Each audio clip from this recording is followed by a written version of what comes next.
kita dengerin sama-sama. Halo Cheers Kids, kembali lagi dalam Story Time. Hari ini kita akan membaca sebuah buku dengan judul The Tale of Johnny Town Mouse atau Kisah Johnny si Tikus Kota oleh Beatrix Potter. Nah, kalau teman-teman suka cerita dari Beatrix Potter, dia memiliki banyak buku. Ada tentang kisah Peter Rabbit, ada kisah tentang Tom si kucing. Oh, banyak nih pokoknya.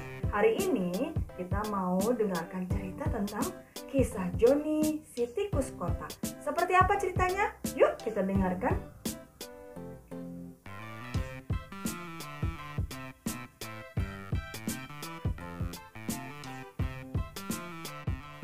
Johnny si Tikus Kota dilahirkan dalam lemari. Timmy Willy dilahirkan di kebun. Timmy Willy adalah seekor tikus desa kecil yang tidak sengaja terbawa ke kota dalam sebuah keranjang. Petani sayur mengirim sayur ke kota seminggu sekali dengan kereta pengantar barang. Sayur-sayurnya dikemas dalam sebuah keranjang besar.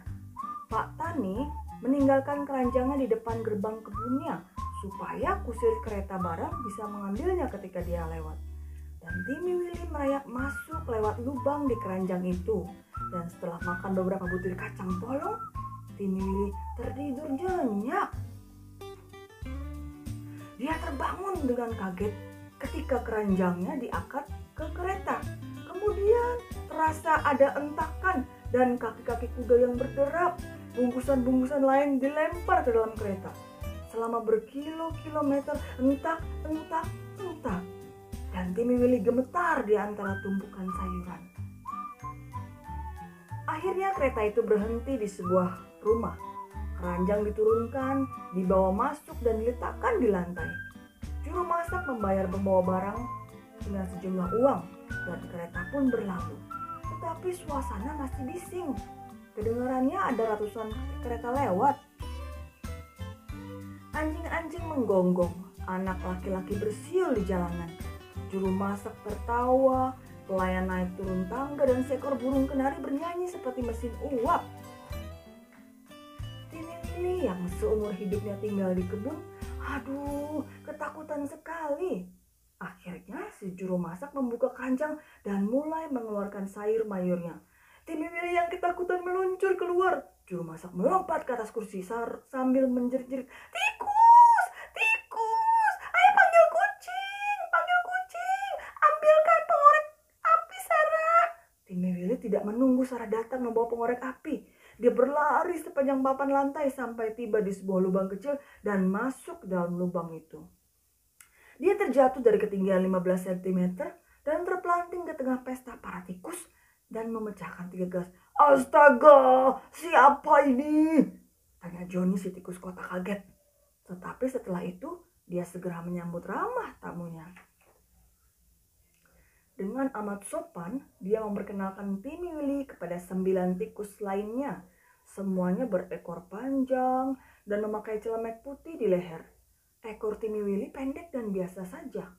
Johnny si tikus kota dan teman-temannya melihat itu, tapi mereka tikus-tikus sopan, jadi tidak mengomentarinya. Hanya satu dari mereka yang bertanya, apakah Timmy Willy pernah masuk perangkap? Makan malam itu terdiri atas 8 hidangan. Masing-masing tidak banyak, tapi benar-benar wah. Semua hidangan itu tidak dikenal Timmy Willy, sehingga sebetulnya dia agak takut mencicipinya. Hanya saja dia menjadi sangat lapar dan ingin bersikap sopan. Suara-suara dari atas membuatnya tegang sampai piringnya jatuh. "Tidak apa-apa, toh ini bukan piring kami," kata Johnny.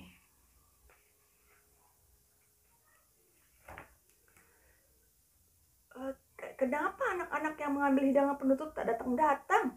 2 ekor tikus muda yang melayani mereka berkali-kali naik ke dapur mengambil makanan. Beberapa kali mereka terjun turun, mencicit dan tertawa-tawa. Timmy Willy ngeri sekali ketika tahu mereka dikejar-kejar kucing. Nafsu makannya hilang dan dia merasa lemas. "Mau coba jelly?" tanya Johnny si tikus kota. "Tidak? Apakah kamu mau tidur saja? Akan kutunjukkan bantal sofa yang paling nyaman." Bantal sofa itu sudah berlubang. Johnny si tikus kota menjelaskan bahwa itu tempat tidur terbaiknya yang hanya ditawarkan kepada tamu. Tetapi sofa itu bau kucing. Willy lebih suka melewatkan malam yang sengsara di bawah spatbor. Hari berikutnya sama saja. Sarapan lezat disajikan untuk para tikus yang biasa makan daging asap. Tetapi Timmy Willy dibesarkan dengan akar dan selada. Johnny si tikus kota dan teman-temannya hidup senang dan melakukan banyak kegiatan di bawah lantai dan berkeliaran dengan berani di seluruh rumah pada malam hari. Terdengar bunyi berdebam keras, duduk. Rupanya Sarah yang membawa nampan berisi teh dan kue-kue terjatuh dari tangga. Ada remah-remah kue dan gula dan sisa selai untuk dikumpulkan. Tapi ada kucing. Timmy Willy ingin sekali berada di rumahnya, di sarangnya yang aman di tepi sungai, bermandi cahaya matahari. Makanan di kota tidak cocok untuknya. Suara-suara membuat yang tidak bisa tidur. Dalam beberapa hari saja ia menjadi kurus sekali, sehingga Johnny si tikus kota melihatnya dan menanyainya. Dia mendengarkan cerita Timmy Willy dan bertanya-tanya tentang kebudayaan. Kedengarannya tempat yang membosankan ya di desa? Apa yang kau lakukan kalau hujan turun? Kalau hujan, aku duduk dalam liang pasirku dan mengupas jagung dan biji-bijian simpanan musim gugurku. Aku mengintip burung murai dan burung-burung hitam di padang rumput. Dan temanku si Robin Anis. Pada saat matahari bersinar lagi, kau harus melihat kebunku dan bunga-bunganya. Ada mawar, melati, violet. Tidak ada suara lain kecuali suara burung dan kumbang dan embik biri-biri di padang gurun. Kucing itu lagi, seru Johnny si tikus kota. Setelah mereka bersembunyi dalam gudang batu bara, dia melanjutkan pembicaraan.